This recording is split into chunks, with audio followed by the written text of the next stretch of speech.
Last Christmas, I had a wonderful experience of celebrating the Incarnation with a community of faithful Catholics who came together to decorate the church, sing Christmas songs, and through the Word of God and the Eucharist to continue to unite themselves to this Word made flesh as members of the body of Christ.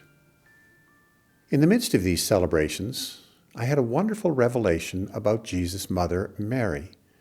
And it came about during discussions around the reason for celebrating the first day of the new year as the Feast of Mary, the Mother of God. There is an interesting history in the early church about this title for Mary. The earliest Christians struggled to understand the truth about Jesus as both God and human, Son of God and Son of David. If he was both God and human, then some theologians argued that Mary deserved the title Mother of God. And then at the Council of Ephesus in 430 AD, all the church fathers stood and prayed with this title, which we repeat in the Hail Mary, because the title affirmed Mary as not only the mother of the physical Jesus, but the whole Jesus, Son of God and Son of David. As always happens with Mary, whatever we say about her and whatever honor we give her is directed toward her Son Jesus, that we may know him as our Savior. However, the reason that Mary's feast is set on January the 1st, I would suggest, is really because of how she is portrayed in the Scriptures. She is the first disciple. She hears the word of God about Jesus from the angel Gabriel, and once she has clarified what God is doing, she says her yes to God. She becomes the model of all disciples in this openness to God and God's Word. Now, I would like you to think for a few minutes about all of the extraordinary things that happened to Mary around the Incarnation. She is visited by the angel Gabriel. She becomes pregnant by the Holy Spirit. She is given a sign, namely the pregnancy of her elderly cousin Elizabeth. She is visited in the lowly stable, and that must have made her wonder what God was doing. She was visited by shepherds who told of being visited by choirs of angels. And then she has the Magi place gold, frankincense, and myrrh at the feet of her child. But then what happens?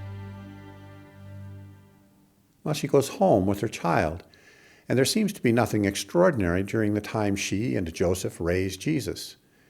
In other words, this first disciple simply lives her life as a mother, a wife, a home builder, a faithful Jew. She does all the ordinary things that Christians have done for centuries in their families and in their homes. She doesn't depend upon miracles or interventions by God. She goes to work faithfully, day by day, to look after her husband and her son. And in all of this, she follows God's will. This is the insight I wish to share with you. Many people today focus on the miraculous or the extraordinary as the place where one should encounter God. But Mary, this first disciple, teaches us that God is present every moment of our lives. We are called to be attentive to this God who surrounds us, this God who is incarnate in our midst, this God whom we share in the Eucharist and the Scriptures. Indeed, this God asks us to live our ordinary, regular lives in the trust and confidence that God's love sees us through every day and indeed sustains us moment by moment. Mary's response to the God who enters her life so extraordinarily and so ordinarily is also instructive.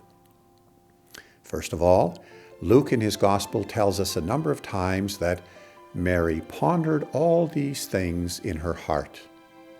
This is a profound image of prayer, the kind of prayer that seeks to understand what God is doing and how God does things. Mary literally spent hours with the Word of God in her own heart, deepening her awareness and her understanding of the mystery of this God who worked through such humble people. Then, secondly, in the famous prayer of Mary called the Magnificat, we catch a glimpse, just a glimpse, of how this woman lived in gratitude for what God does and will do in her life. She prays, "My soul proclaims the greatness of the Lord, and my spirit rejoices in God my Savior." Again, This is prayer.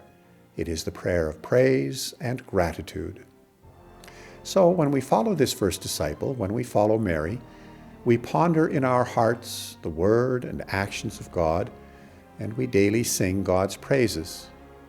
And then the ordinary of our daily lives becomes extraordinary because our days are filled with the presence of God.